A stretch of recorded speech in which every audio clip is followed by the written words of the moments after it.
Anyway, is inevitable, move on. but you'll have access to futuristic weapons.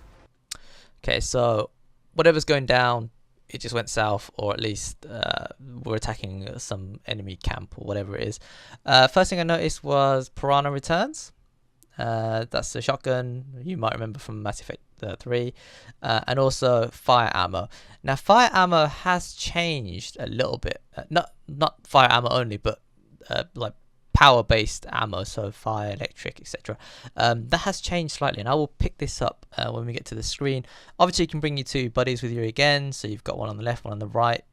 Doesn't actually say who's who. It looks like it could be a human on the left, and then on the right maybe Turian, but it looks kind of weird. I don't know. And then you got powers. Now, what's really interesting here is that they've changed the way. Well, okay, not changed anything in particular, but it used to be triangle for the third power. Now it's L2, R2. So obviously having a power mapped to triangle, but then using the triangle to do other stuff as well, wasn't great in Mass Effect 3, and that was one of the complaints. And I'm interested to know how they've handled cover and X and all the rest of it. So it might be that triangle's taken over one of those functions to split the button, because otherwise it was just messy in Mass Effect 3, especially for multiplayer when you're trying to do other stuff, and it didn't work out too well.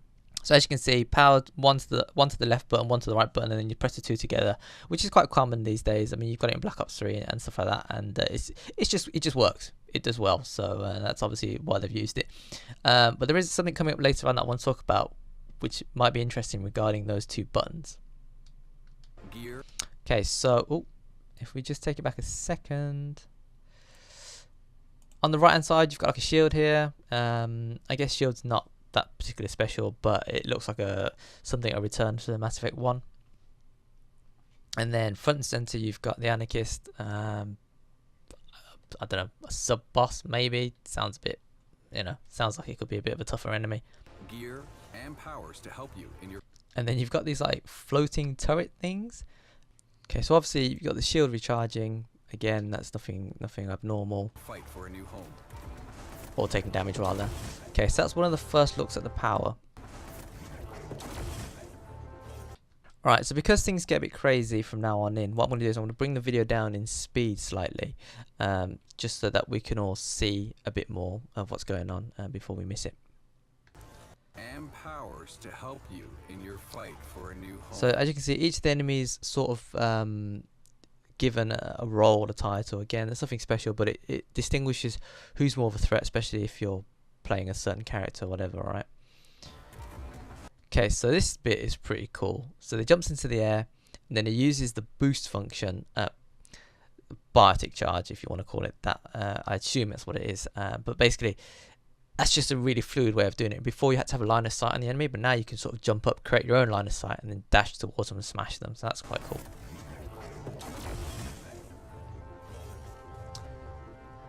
Okay, so in the midst of all this shooting that's going on, there's this animal that's just wandered into the fight as well. So I don't know if that's part of like a tamed animal fighting for the enemy team, or it's just a wild animal that's just decided to join the fray. Scrap that. Definitely tamed because of the sort of lights, buttons strapped to its tail. Okay, so this guy's, I don't know, seems like a bit of a rookie because he's using fire ammo versus people with shields, which doesn't make any sense. Fire's good against armor, but that's semantics. It's just a gameplay trailer, so we'll just move on for that. So we know that the central power there is the biotic charge. The one on the left we'll see in a minute, and the one on the right, I don't know if it's shown in this or not, but if it is, I'll pick it up.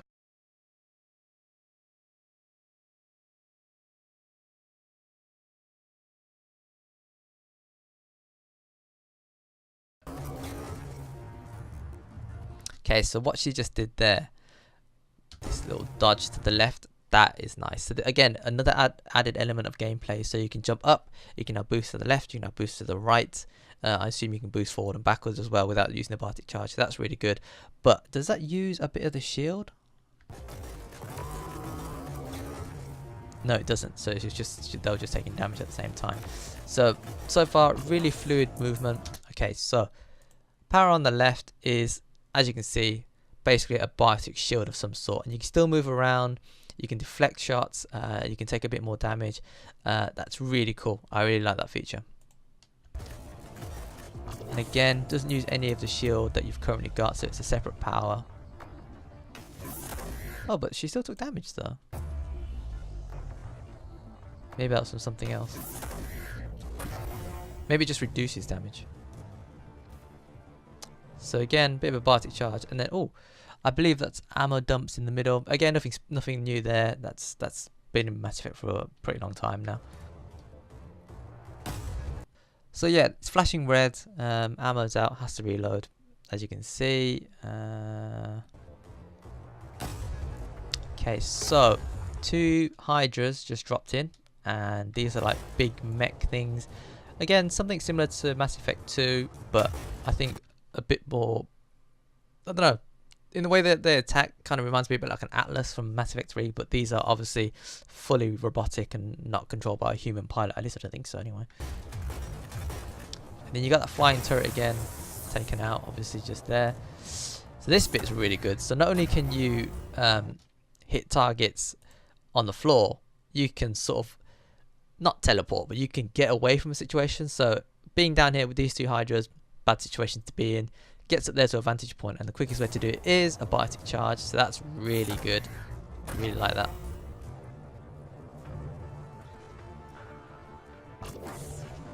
And again from up here, got the vantage point, using the shield, gets a nice look at all the stuff that's going on. See, I don't know, this is like a sentry turret maybe with a shield going on in the background.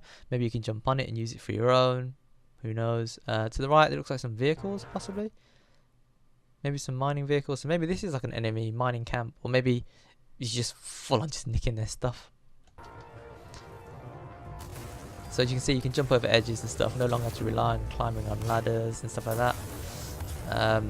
Okay, so it's quite interesting here. Tech combos. So it doesn't look to me like they've got any sort of tech capabilities. There's no, well, I'll show you in a minute, but possibly comboing up with one of the teammates, maybe. So they've done the charge after someone's lit them up with a current, and that obviously sets up a tech combo. So it's nice to see more of that stuff return.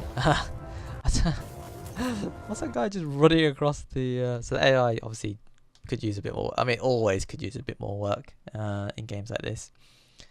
So maybe that's what that was on the right hand side there. Maybe that's what the tech combo was. Yeah, because they just used it there.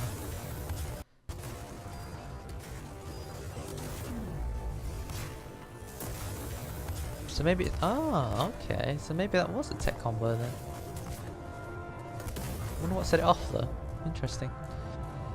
Okay, so top left hand side, zone, out of zone. So there's no minerals here as far as I can see.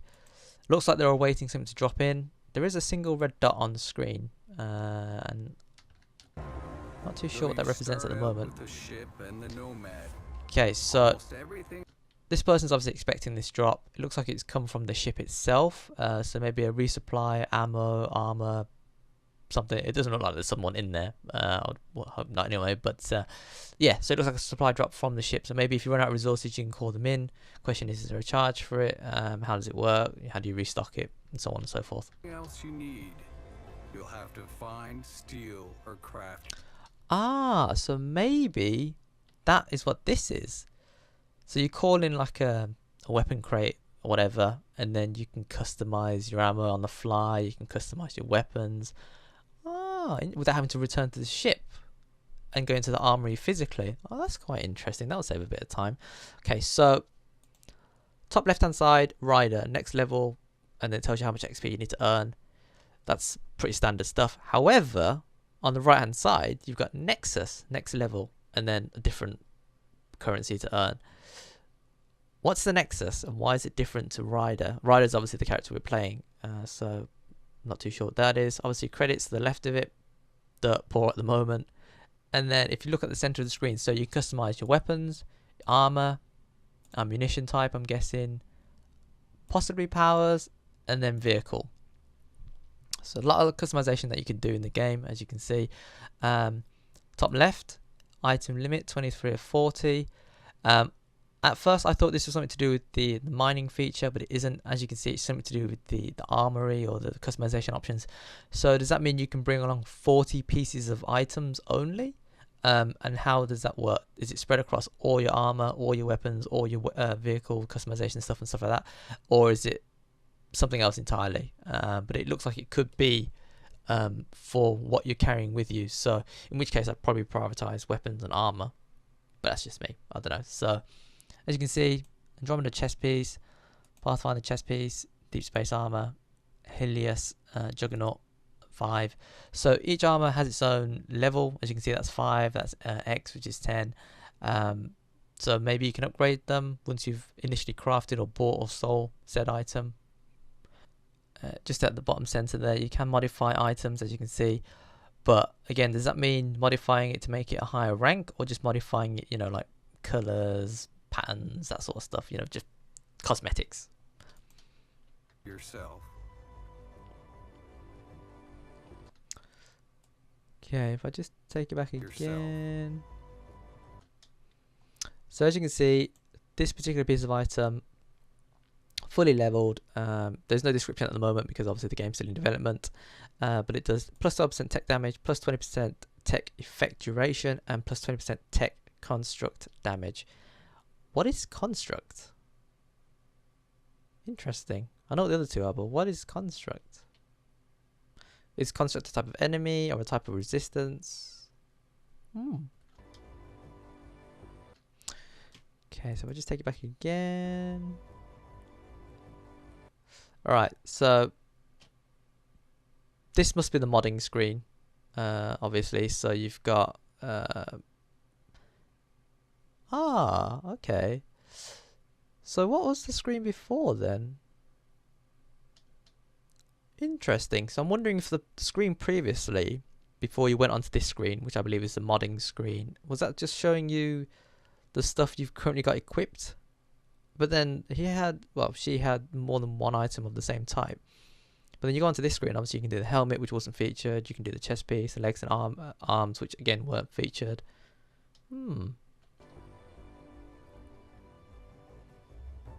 Okay, so a bit of a gaseous planet, as you can see. Wearing the helmet, the water looks a bit acidic, possibly. And that's critical to your survival.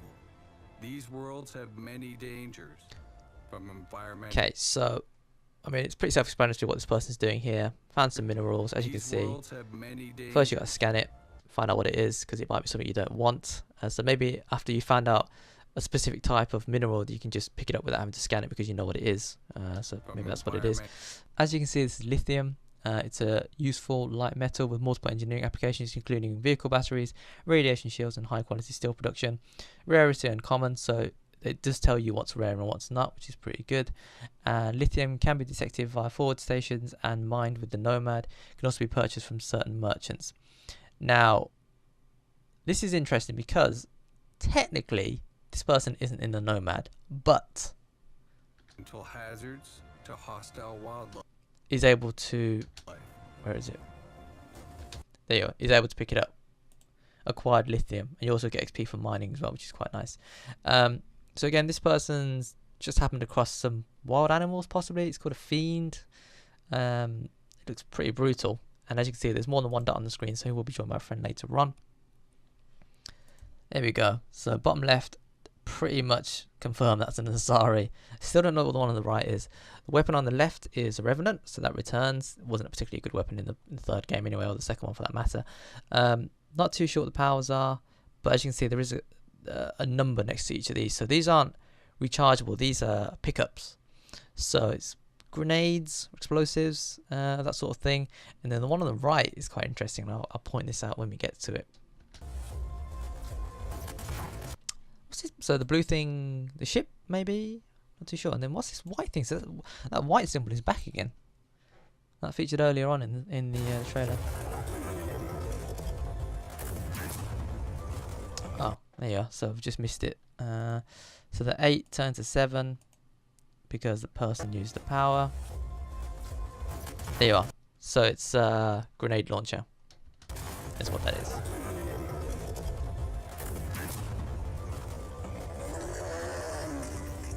You got teammates running around in the background like headless chickens. And as you can see, there's one of those other smaller ones. So are they domesticated, or maybe they are wild then? I don't know. Nice little jump away. Okay, so there, if you missed it, was using the one on the right. So just pay attention to, if I just restart the scene again. Boom. Throw something out. And what is it? Floats into the sky, and it's an assault turret. So the little turret thing returns. It was quite good in multiplayer. Single player, yeah, well, I guess it gave you another shooter, but I'd much rather have brought a different power. But anyway, it does return, so I guess that's another power confirmed. Interesting. What did they all both just do then? Look at the teammates. Look at the teammates on the screen. So they all just use their shields. Well, both of them anyway. Look. Maybe they're taking damage. Is that what it represents? And obviously the other one taking damage as well. And they can also dodge. Don't know if you just saw that there. There you are. They can also dodge as well, which is good. So they get their added mobility as well. Ah, we've lost the central one. I missed it. There we go. Okay, so jumps into the air, throws down the turret. We've already seen this already. And then here we go. Throws out, I believe that's a mine of some sort. Looks like it from the image. But then something blows up in the background as well. I don't know if you just saw that. There you are. So something blew up in the background. Alright, avoid reading the top right corner. Could be spoiler related, I'm not too sure. That is pretty vicious. Look at it.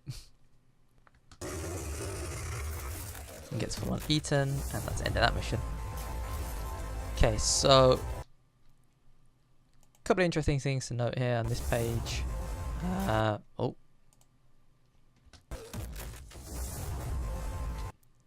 Top right hand side, Vetra loyalty mission. So loyalty missions do return. There's a countdown to hostiles incoming, and again we've got this star, so maybe it's the same mission that we saw earlier. And then it says get colonists to safe place. Pretty vague, which is why I've left it in there. But then also there's a star here. 2 different missions or objectives. Interesting.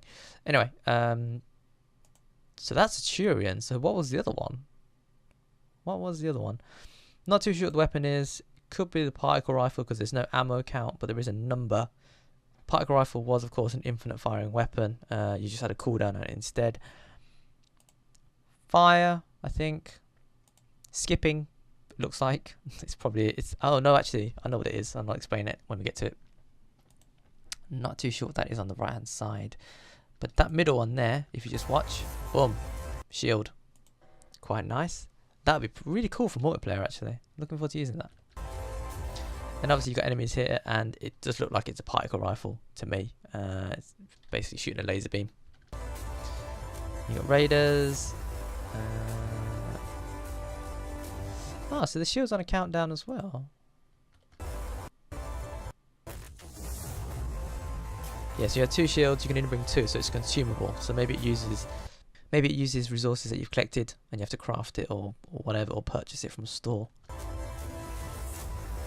Ah, so that's what the flame is. He basically flamethrower out of his bloody hand and torches everyone to death.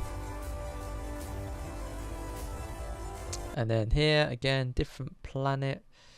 If I just take it back a second. So that is obviously the central button. Well, you know, the middle one, middle power, and he's using some sort of electricity, whatever it is he's doing. On the right, he's throwing fireballs, which is quite interesting, I suppose. He's being attacked by this thing at the top left, and he's just completely ignoring it, which makes no sense. He's just reached level 24. Don't know how he's managed to reach level 24 if he's ignoring enemies like that. Health is taking damage, possibly? Is that what it stands for? Or maybe it means get to cover. Okay, so I noticed this sort of by the way, the weapon, I don't know what it is. It looks like a new weapon. But this looks like a shield to me. So either your comrades are in defense mode, which is what I think, or possibly they're in cover. Could be what it means as well. And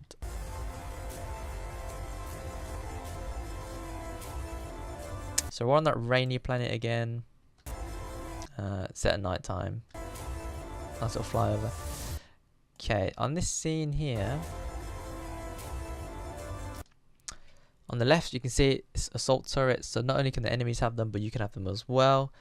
Looks a bit big for something that you would have carried along with you. However, there is a turret in the middle of the powers there, so it could be an upgraded version of the one we saw earlier, or a different type altogether for a different character. Different armor set. Looks like it could be a bloke this time around, wearing the black and the red. And obviously they're attacking a raider, as you can see in the top center there. And I believe this is the... If you look on the top right, this could be the same mission that we saw earlier. So, Veteran Loyalty mission again. Clear out the menagerie and then kill the Fiend. Now the Fiend we already saw. So maybe this is just one long mission they've put all together. Oh, okay. Power on the left, I believe that's pull. And then power on the right, that's push, I guess. Like a push and back force sort of thing. Okay, so you did see the pull in action there. There you are. Boom. Pull towards. If I take it back a second. Okay, so fireball, power on the left, nothing special there. I don't know what this biohazard sign is in the middle. Could be some sort of strike or something. Not too sure. And on the right, you've got frost. Now, what is that white dot? Not too sure what the white dot is.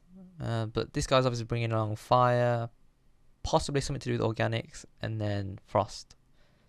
And yet he's fighting an enemy with a shield. So again, not particularly clever. Then again, he has brought the Riga, which is shotgun that melts at close range and it strips shields really fast. So yeah, maybe it's part of the game plan. Not that looks like one of the drones that return. The little circle thing. I can't remember what it's called now. Is it called a drone? Tech drone? Something like that. Interesting. Okay, so you got again another look at the I believe the two main characters. I won't say too more about it. And again, you've got the floating rocks in the background, so could be the same planet we saw earlier with the floating rock in the center, but also it could be related to the original trailer they released when they went to explore that cave. Looks like it could be set in the same sort of location.